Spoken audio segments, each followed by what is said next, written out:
Assalamualaikum warahmatullahi wabarakatuh.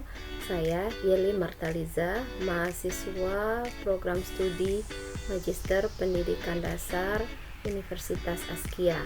Video ini dibuat untuk tugas akhir mata kuliah statistik dengan dosen pengampu Bapak Dr. Estuhono MPD. Di sini saya akan menjelaskan 4 uji statistik penting, yaitu uji normalitas untuk cek distribusi data, uji homogenitas untuk memastikan variansi data sama, uji T untuk membandingkan dua rata-rata, dan uji one way ANOVA untuk membandingkan lebih dari dua rata-rata. Semua penjelasan disampaikan secara singkat dan praktis agar mudah dipahami. Yuk kita mulai. Langsung saja, yang pertama kita akan melakukan uji normalitas. Sebelumnya kita harus tahu terlebih dahulu tujuan dari uji normalitas. Tujuan dari uji normalitas adalah untuk mengetahui apakah data berdistribusi normal. Umumnya digunakan uji Kolmogorov-Smirnov atau Shapiro-Wilk. Dasar pengambilan keputusan untuk uji normalitas ini, yang pertama, jika nilai signifikannya p-value-nya besar dari 0,05, maka bisa dikatakan data berdistribusi normal. Tetapi jika nilai signifikannya p-value-nya kecil atau sama dari 0,05, data tidak berdistribusi normal. Untuk lebih jelasnya, mari kita saksikan tutorial sederhana untuk uji normalitas berikut. Sekarang kita akan melakukan uji normalitas. Untuk melakukan uji normalitas, yang kita perlukan terlebih dahulu adalah nilai hasil penelitian kita. Kebetulan di sini saya sudah mendapatkan nilai hasil penelitian saya dengan judul penggunaan model pembelajaran Project Based Learning untuk siswa kelas 7 MTS Pekonina. Di sini jenis penelitian yang saya gunakan yaitu kuantitatif eksperimen. Jadi saya sudah memiliki dua kelas eksperimen dengan menggunakan model Project Based Learning dan kelas kontrol dengan menggunakan model konvensional. Jadi untuk melihat apakah data kita ini berdistribusi normal atau tidaknya, kita akan buka SPSS kita. Jadi saya di sini menggunakan SPSS versi 15. Jadi di pojok bagian bawah ini ada kolom data view dan ada kolom variable view. Jadi yang kita klik pertama sekali yaitu variable view. Untuk baris pertama, untuk kolom name, kita masukkan nilai, type-nya kita biarkan, width-nya kita biarkan, dan desimalnya karena kita menggunakan bilangan bulat, desimalnya kita nolkan, dan label kita isi dengan nilai saja. Selebihnya kita biarkan. Untuk baris yang kedua, kita isi dengan kelas, type-nya kita biarkan, dan desimalnya juga kita nolkan karena kita menggunakan bilangan bulat. Label juga kita isi dengan kelas. Untuk value, karena kita memiliki dua kelas, yaitu kelas eksperimen dan kelas kontrol, masing-masing kelas itu memiliki nilai pretest dan posttestnya, maka untuk kelas kolom value yang ada di SPSS kita ini, kita klik titik 3 yang ada di sampingnya. Maka untuk value 1 kita sesuaikan dengan tabel yang ada di Excel kita. Value per 1 kita ini kelas eksperimen pretest. Jadi di SPSS kita untuk value 1 bisa kita isi dengan pretest, nilai pretest eksperimen.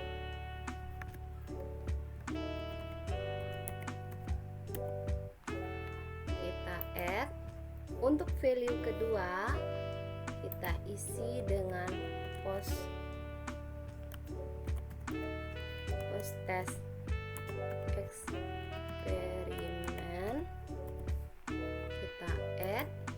value yang ketiga, kita klik pretest kelas control, kita add, dan value yang terakhir kita isi dengan nilai post test kelas control. Oke, semua kelas sudah kita masukkan dan kita add dan kita klik OK. Selebihnya kita biarkan seperti itu saja. Setelah itu kita klik ke data view, maka tampilannya akan muncul seperti ini. Untuk mengisi nilai dan kelas pada data view ini, kita kembali ke Excel kita tadi. Jadi karena kita memiliki dua kelas dengan dua nilai yang berbeda, yaitu nilai pretest, kita akan melakukan pengkodean sesuai dengan yang di SPSS kita tadi. Untuk kelas nilai pretest kelas eksperimen kita kode 1, sedangkan untuk nilai post test kelas eksperimen kita kasih kode 2. Jadi untuk memudahkan kita melakukan copy paste nilai kita yang ada di Excel ke SPSS kita, maka kita akan copy nilai pretest satu persatu terlebih dahulu. Kita copy,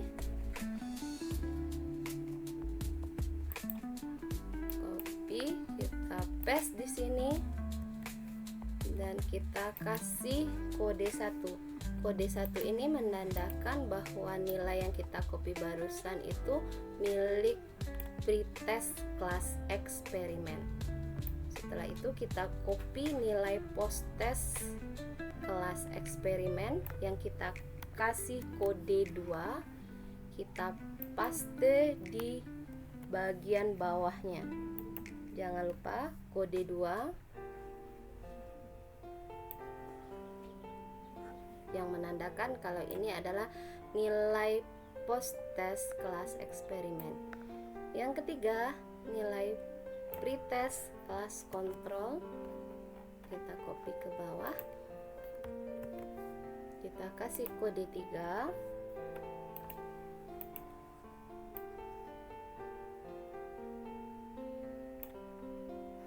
Dan yang terakhir, nilai post test kelas kontrol, kita copy dan kita paste di bagian bawahnya dan kita kasih kode 4. Ini menandakan nilai hasil post test kelas kontrol. Oke, jika sudah kita lakukan copy paste, kita blok semuanya. Oke, kita copy paste, kita masukkan ke dalam data view yang ada di SPSS kita. Kita paste. Oke, jadi nilai yang barusan sudah masuk ke dalam SPSS kita. Jadi untuk melihat apakah data kita ini berdistribusi normal atau tidaknya, kita klik analyze, klik descriptive statistik, kita klik explore, maka muncul tampilan yang seperti ini. Untuk kolom dependent list, kita pindahkan nilai ke kolom dependent list. Caranya klik nilai, setelah itu klik tanda panah yang ada di dependent list. Oke, jadi dia sudah masuk ke dependent list. Untuk kelas, kita klik tanda panah dan masukkan ke dalam kolom factor list. Oke, selesai. Selanjutnya kita klik plot. Karena kita akan melakukan uji normality, maka kita akan klik normality plot with test dan klik continue. Oke. Nah, maka akan keluar hasil dari uji normalitas yang sudah kita lakukan. Jadi di sini ada beberapa kolom. Yang pertama, tabel cache processing summary, ada tabel deskriptif dan tabel test of normality. Jadi untuk melihatnya di sini kita fokus ke test of normality saja. Jadi karena di sini ada dua kolom, ada kolom Kolmogorov-Smirnov dan ada kolom Shapiro-Wilk. Jadi kita akan lihat terlebih dahulu dasar kita dalam mengambil keputusan. Dasar kita dalam mengambil keputusan di sini yaitu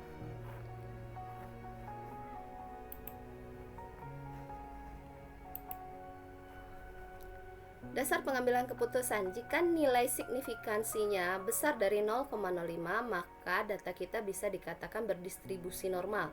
Tetapi jika nilai signifikansinya kecil atau sama dari 0,05 maka data kita ini tidak berdistribusi normal. Kalau kita sesuaikan dengan dasar kita dalam mengambil keputusan tadi, maka kita lihat kolom signifikasinya ini. Jika nilainya besar dari 0,05 maka data kita ini dikatakan berdistribusi normal. Jadi setelah kita amati, ternyata untuk Kolmogorov-Smirnov nilai kita ini besar dari 0,05. Sedangkan untuk uji dengan Shapiro-Wilk nilai signifikansinya juga besar dari 0,05. Ini membuktikan bahwa data yang kita olah berdistribusi normal. Oke, selanjutnya kita akan melakukan uji yang kedua, yaitu uji homogenitas. Selanjutnya kita akan melakukan uji homogenitas. Tujuan uji homogenitas yang akan kita lakukan adalah untuk mengetahui apakah dua atau lebih kelompok data memiliki varians yang sama atau homogen. Umumnya yang digunakan untuk uji homogenitas adalah uji Levin. Dasar pengambilan keputusannya, jika nilai signifikasinya lebih dari 0,05 maka varians data kita bisa dikatakan homogen atau tidak berbeda secara signifikan. Tetapi jika nilai signifikan yang kita peroleh kecil atau sama dari 0,05 maka varians data kita tidak homogen. Nah, mari kita lakukan uji homogenitas. Untuk melakukan uji homogenitas, kita masih menggunakan data tadi. Data yang kita gunakan untuk melakukan uji normalitas itu data yang kita dapatkan dari hasil penelitian kita dengan menggunakan model project based learning. Jadi di sini ada kelas eksperimen dengan kelas kontrol. Jadi kita kembali ke SPSS kita tadi untuk variabel view-nya dengan yang tadi saja dan data view-nya data yang tadi saja. Selanjutnya untuk melakukan uji homogenitas, kita klik analyze. Setelah itu kita klik confirm, kita klik one way ANOVA. Nah, jadi ini tampilan dari one way ANOVA ini. Untuk kolom dependent list, kita pindahkan ke data nilai ini. Jadi dengan mengklik tanda panah ini menuju kolom dependent list. Untuk kelas, kita pindahkan ke kolom faktor. Setelah itu kita klik option. Jadi di sini ada keluaran, ada descriptive, fixed and random effect, homogeneity of variances, Brown, Force, D, dan Wells. Jadi karena kita akan melakukan uji homogenitas, kita cuma klik homogeneity of variances saja. Setelah itu kita klik continue. Setelah itu kita lakukan klik OK. Nah, ini data yang keluar. Jadi ini yang kita dapatkan. Jadi kita lihat tabel test of homogeneity of variannya. Jadi di sini ada tabel signifikannya menunjukkan 0,848. Nah, kita lihat lagi dasar pengambilan keputusan kita mengatakan jika nilai signifikannya besar dari 0,05 maka variansi data kita ini homogen, tidak berbeda secara signifikan. Tetapi jika nilai signifikan kita kecil atau sama dari 0,05 maka varians data kita ini dikatakan tidak homogen. Jadi kita sesuaikan saja dengan tabel test of homogeneity ini. Kita lihat kolom signifikasinya, ternyata kita mendapatkan nilai lebih dari 0,05. Ini juga membuktikan bahwa nilai dari yang kita peroleh tadi menunjukkan bahwa dia homogen. Nah, demikian uji yang kedua, yaitu uji homogenitas. Lanjut, kita akan melakukan uji T. Untuk uji yang kedua yaitu uji T atau uji t-test. Tujuannya untuk mengetahui apakah terdapat perbedaan rata-rata antar dua kelompok. Di sini ada dua jenis uji T. Yang pertama, uji T2 sampel independen sampel t-test digunakan untuk dua kelompok berbeda. Yang kedua, uji T berpasangan, pair sampel t-test, digunakan untuk satu kelompok yang diuji dua kali, yaitu pretest post-test. Adapun dasar pengambilan keputusan untuk uji T ini, jika nilai signifikannya totalnya besar dari 0,05, maka tidak ada perbedaan yang signifikan antara rata-rata dua kelompok. Jika nilai signifikan totalnya kecil atau sama dari 0,05, maka ada perbedaan yang signifikan antara rata-rata dua kelompok.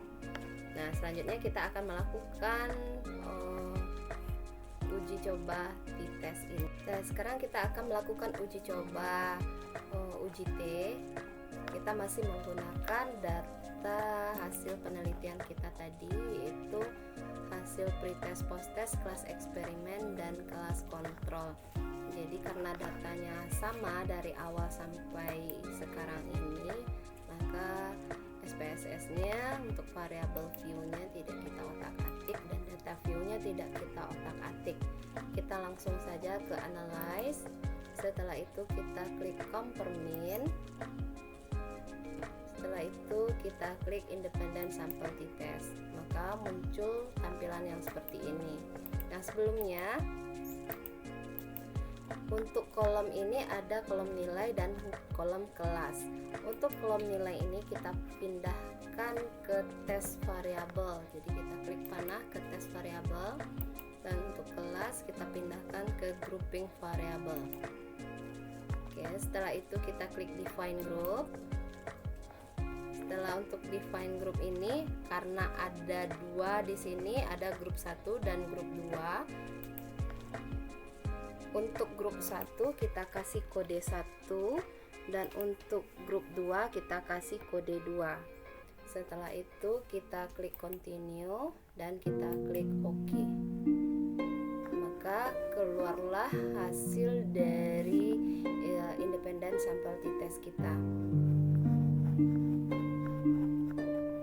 Jadi ini hasil independent sample t-test kita.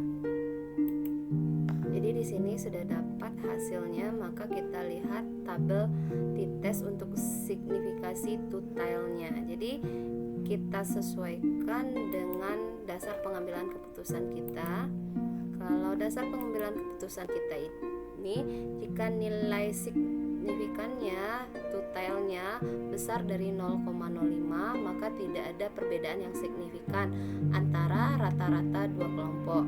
Jika nilai signifikannya kecil atau sama dari 0,05, maka ada perbedaan yang signifikan antara rata-rata dua kelompok. Setelah kita bandingkan, ternyata nilai signifikan total kita itu hanya 0,00 saja, 0,00. Jadi ini membuktikan bahwa ada perbedaan yang signifikan antara rata-rata dua kelompok. Nah, itulah uji t-test yang sudah kita lakukan. Sekarang kita lanjut ke uji yang terakhir, yaitu uji one way ANOVA. Yang terakhir kita akan melakukan uji one way ANOVA. Uji one way ANOVA ini digunakan untuk mengetahui apakah terdapat perbedaan rata-rata yang signifikan antar kelompok.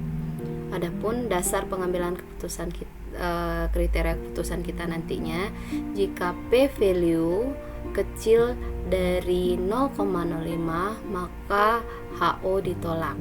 Artinya di sini apa? Ada perbedaan yang signifikan yang terjadi antar dua kelompok. Tetapi jika p value besar dari 0,05 maka H0 diterima.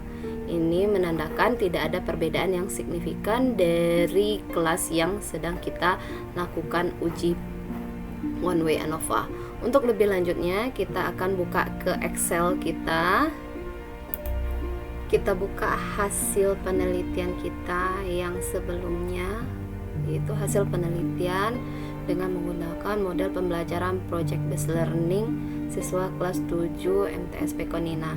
Jadi hasil nilai penelitian kita ini, kita sudah memiliki 2 kelompok, yaitu ada kelas eksperimen dengan menggunakan model project based learning, dan satu kelompok lagi kelas kontrol, yaitu dengan menggunakan model ceramah.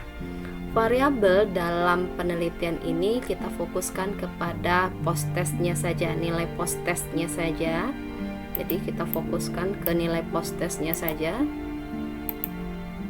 Tujuannya apa? Karena kita mau melihat apakah ada perbedaan rata-rata antar 2 kelompok berdasarkan satu variabel yang sama. Jadi di sini karena variabelnya post test satu saja, maka kita fokus ke nilai post test saja. Jadi untuk memudahkan kita, nilai post test ini kita kasih tanda warna kuning. Selanjutnya kita buka SPSS kita. Jadi kita masuk ke menu SPSS. Setelah kita masuk ke menu SPSS, hal yang sama kita lakukan dengan sebelumnya, yaitu kita klik variable view.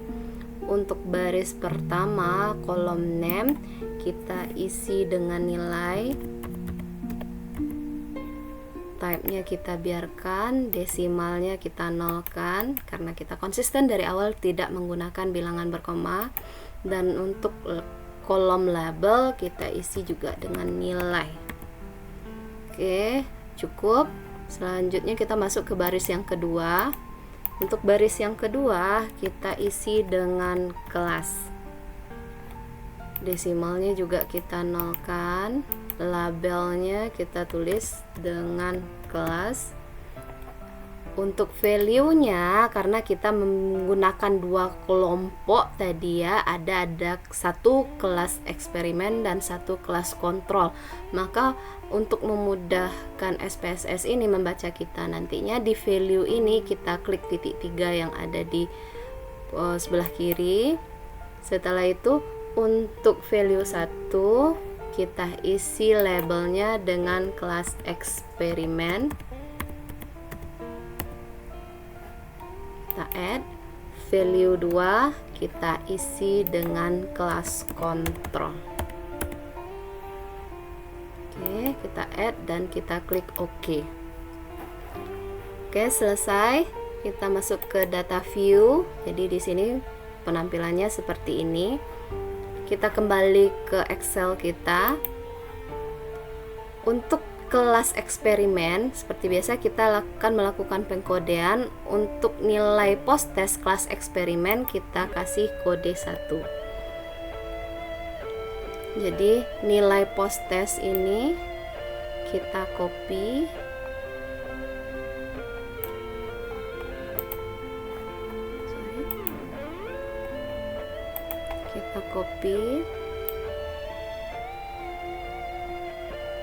kita copy ke bawah dan kita paste di sini. Kode 1 menandakan nilai eksperimen, nilai post test kelas eksperimen. Oke, cukup. Oke, setelah itu untuk nilai post test kelas kontrol kita kasih kode 2.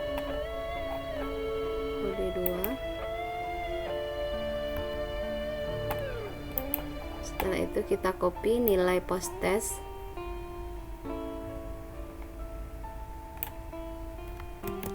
Kita paste lepas di bawah nilai post test kelas eksperimen tadi.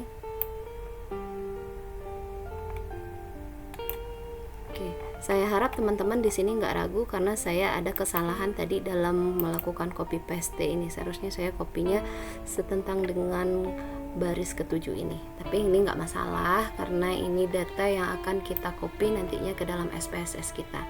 Jadi kita langsung saja untuk mengopi data itu, kita blok dari atas sampai ke bawah, kita copy dan kita pindahkan ke SPSS kita.